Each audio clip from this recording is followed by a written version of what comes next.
Plus two commerce student, आज हम आपको समझाने जा रहे हैं शेयर के अंदर कॉलिन एरियर।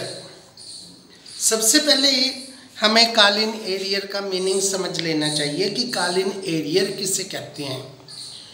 जो पैसे कंपनी ने मंगवा लिए और कोई शेयर होल्डर समय पर पैसे ना दे पाए, उसको हम कॉलिन एरियर कहते हैं। बिल्कुल सेम कहानी है। स्कूल ने आपसे फीस मांग ली, अप्रैल की, मई की, जून की, आपने फीस नहीं दी तो आपका केस कॉलिन एरियर में चला जाता है। इस पर स्कूल आपके ऊपर एक्शन ले सकता है। आप फीस नहीं दोगे तो वो आपका नाम स्टक ऑफ कर सकता है। इसी प्रकार से कंपनी के अंदर कोई शेयर होल्डर जिसने एप्लीकेशन का पैसा दे दिया परंतु अलॉटमेंट का पैसा दे दिया, फर्स्ट कॉल के समय वो पैसा नहीं दे पाया, फाइनल कॉल के समय पैसा नहीं दे पाया, तो उसको हम कॉलिन एरियर कहते हैं। इस पर कंपनी उन्हें नोटिस भेजती है। अगर फिर भी वो पैसे जमा नहीं करवाते हैं तो उनका नाम स्टक ऑफ कर दिया जाता है और जो पैसे उन्होंने दिए हैं वो उनके कंपनी के द्वारा फॉरफीचर कर लिए जाते हैं। ये हम आगे सीखेंगे। आज हमने सीखना है कॉलिन एरियर के बारे में। तो ये आपकी बुक का क्वेश्चन है। क्वेश्चन नंबर आप लोगों का है 15 और ये प्रेफरेंशियल शेयर का क्वेश्चन है कि कंपनी ने 20,000 प्रेफरेंशियल शेयर 100 रुपये का एक 6% प्रीमियम पर जारी किए और कंपनी के पास एप्लीकेशन आ गई 18,000। इसको हम बोलते हैं अंडर सब्सक्रिप्शन। जो पैसा कंपनी के पास आता है और जितने शेयरों के लिए इश्यू किया जाता है उसे हम इश्यूड कैपिटल कहते हैं। अगर एप्लीकेशन कम आती है तो उसको हम सब्सक्राइब्ड कैपिटल कहते हैं। तो हमारा सारा काम 18,000 पर चलेगा। तो 18,000 शेयरों पर सबसे पहली एंट्री एप्लीकेशन की। एप्लीकेशन है हमारी 25 रुपए की। Bank account debit to 7% preferential share application. Preferential share के केस में प्रेफरेंशियल शेयर की रेट ऑफ डिविडेंड लिखना कंपलसरी है फॉर एप्लीकेशन मनी रिसीव्ड। फिर इस पैसे को हम ट्रांसफर करेंगे कैपिटल में। 7% preferential share application account debit to 7% preferential share capital for application money transfer to share capital। फिर हम करेंगे अलॉटमेंट ड्यू, क्योंकि आपका प्रीमियम पर इश्यू है इसलिए प्रीमियम का ट्रीटमेंट ऑलमोस्ट आपने अलॉटमेंट के साथ करना है।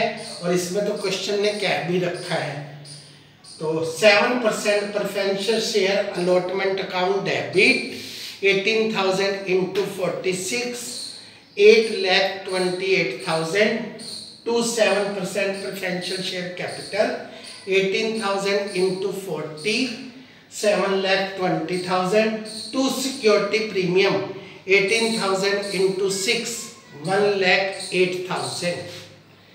Bank account debit to 7% preferential share allotment. फिर हम यहाँ पर मेन चीज सीखने की है। हम 10 रुपए की फर्स्ट कॉल करेंगे। 7% preferential share first call account debit to 7% capital account. अब हमारे पास कैपिटल के आने चाहिए थे 1,80,000। एक व्यक्ति जिसके पास 100 शेयर हैं वो आपको फर्स्ट कॉल और फाइनल कॉल नहीं दे पाया, तो 100 शेयरों पर फर्स्ट कॉल के बनते हैं 1,000। तो 1,000 हम यहाँ से माइनस कर देंगे और आपकी एंट्री बनेगी bank account debit to 7% preferential share first call.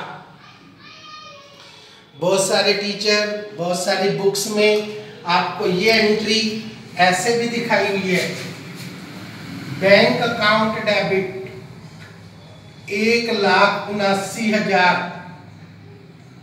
Call in advance, call in arrear debit 1,000, to share first call 1,80,000। परंतु कॉल इन एरियर अकाउंट खोलने की कोई आवश्यकता नहीं होती, क्योंकि यहाँ पर आपने 1,80,000 फर्स्ट कॉल के नाम लिखे हैं। It is the representative personal account, और हमने उसके अकाउंट में जमा किए हैं 1,79,000, तो ऑटोमेटिकली हम किसी व्यक्ति के नाम 1,80,000 जमा करेंगे, नाम लिखेंगे और उसके जमा करेंगे 1,79,000, 1,000 उसके अपने आप ही कालीन एरियर में पड़े हैं, इसलिए उसकी एंट्री हम ऐसे करेंगे। ऐसे ही हम फाइनल कॉल ड्यू करेंगे। फाइनल कॉल हमारी 4,50,000 की है, 100 शेयरों पर 2,500 नहीं आए हैं, तो फाइनल कॉल को हम कम क्रेडिट करेंगे। इस प्रकार से हमारा कालीन एरियर, यानी कि जो लोगों से हमने पैसे लेने हैं वो 1,000 तो फर्स्ट कॉल के लेने हैं और 2,500 रुपये फाइनल कॉल के समय के लेने हैं, उसको हम कालीन एरियर कहते हैं। उसका अलग से अकाउंट खोलने की जरूरत नहीं है, इसलिए मैं ये एंट्री नहीं करवा रहा हूं। इसके बाद आपने बनाना है जी बैंक अकाउंट, 7% एप्लीकेशन, फिर अलॉटमेंट, फिर फर्स्ट कॉल पर पैसे आए, फिर फाइनल कॉल पर। ऐसे हमारे पास पैसे आ गए 19,04,500। अब हम बनाएंगे notes for share capital. Issued capital 7% preferential share आपके हैं 20,000 100 each, 20 lakh. Subscribed capital 18,000 shares 100 each, 18 lakh. इसमें से अब हम माइनस करेंगे कालीन एरियर, 3,500 आपके पास नहीं आए। पेड अप कैपिटल होगी हमारी 17,96,500, और इसे हम बैलेंस शीट में ले जाएंगे। बैलेंस शीट में हमारी आएगी share capital 17,95,500, security premium 1,08,000, total हो जाएगा 19,04,500, और कैश एट बैंक भी हमारा 19,04,500। ये होता है शेयरों को प्रीमियम पर इशू करने का मेथड। इसको आपने ध्यान से करना है। इसी तरह से कल हम आपसे बात करेंगे कालीन एडवांस की। ऐसे लोग, ऐसे शेयर होल्डर जो आपको पैसा मंगवाने से पहले ही दे देते हैं। अब कंपनी ने फर्स्ट कॉल अभी नहीं मंगवाई और कोई व्यक्ति आपको अलॉटमेंट के समय फर्स्ट कॉल और फाइनल कॉल के पैसे दे देता है, उसे हम कालीन एडवांस कहते हैं। That's all.